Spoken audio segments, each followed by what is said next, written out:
Ayan, for the lesson 1, the psychology of tourism, yung 7 types of motivation of travel, like yung escape, relaxation, education, cultural, scenery, self-discovery, and family togetherness. Tapos, ayun nga po yung sa 7 po na yun, ayun po yung pinaka-motivation ng isang turista kung bakit siya po nagtra-travel sa isang lugar o sa another country. Then, physical motivators, um, parang related siya sa all physical activities na ginagawa ng isang turista. Tapos, cultural motivators, yung meron siyang desire niyang malaman lahat ng ano ba yung mga nandoon sa isang lugar na pinag-travelan niya. Tapos, yung interpersonal motivators, yung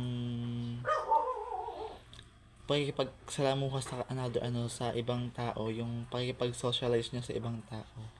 Then yung cultural motivators ay yung status and prestige motivators. Um, may concern po sila sa personal development or personal growth. Yan. Tapos yung push and pull model. Kapag ka push, personal needs. Tapos pagka pull, more on attractions, activities siya. Tapos yung kay Maslow theory of motivation and travel motivation, yung number 1, physiological needs. Ito yung hunger, yung thirst, yung activities. Tapos safety needs, yung safety and security ng isang turista, yung isang nag-travel sa isang lugar. Then yung social needs, yung love, affection, and receiving. Then self self-esteem, yung self-respect mo sa sarili mo, yung from others, self-respect from others, then self-actualization, yung personal self-fulfillment mo. Ayun.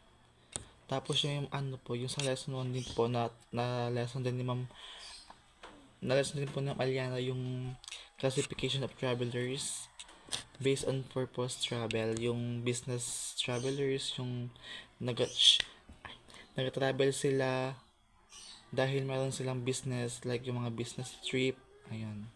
Tapos yung for pleasure, ay yung yung para malibang sila, yung mga turista. Then next yung like yung resort travelers, family pleasure travelers, and yung the elderly yun. Ayun lang po yung sa may lesson 1. Ayun naman po yung sa may lesson 2 naman po, yung the social nature of travel, yung socio-economic variables and their affection travel, yung age po, yung income and social status, yung education, yung life stages of the family. Ayan. Sa may age naman po kung yung like yung mga bata na mga elder na nag-travel, and income and status kung kaya ba nila yung pag-travel na yun. Sa education naman po, kung education purposes yung pag-travel nila, like yung ka sa ibang bansa para mag-aral. Then yung life stages of the family. Ayan, yung kung meron ba silang financial na stable ba sila na para mag-travel, not for cloud lang. Ayan. Tapos yung sa types of tourist roles, yung organized mass tourists, the explorer, and the drifter po. Ayun. Ayan, sa may lesson 7 naman po yung recreation and leisure. Sa recreation po, ito po yung mga activities na ginagawa ng isang turista sa isang lugar po na kanilang pinupuntahan o tinatravelan. Sa may leisure naman po, ito po yung mga for travel for leisure. Para po yung malibang po sila.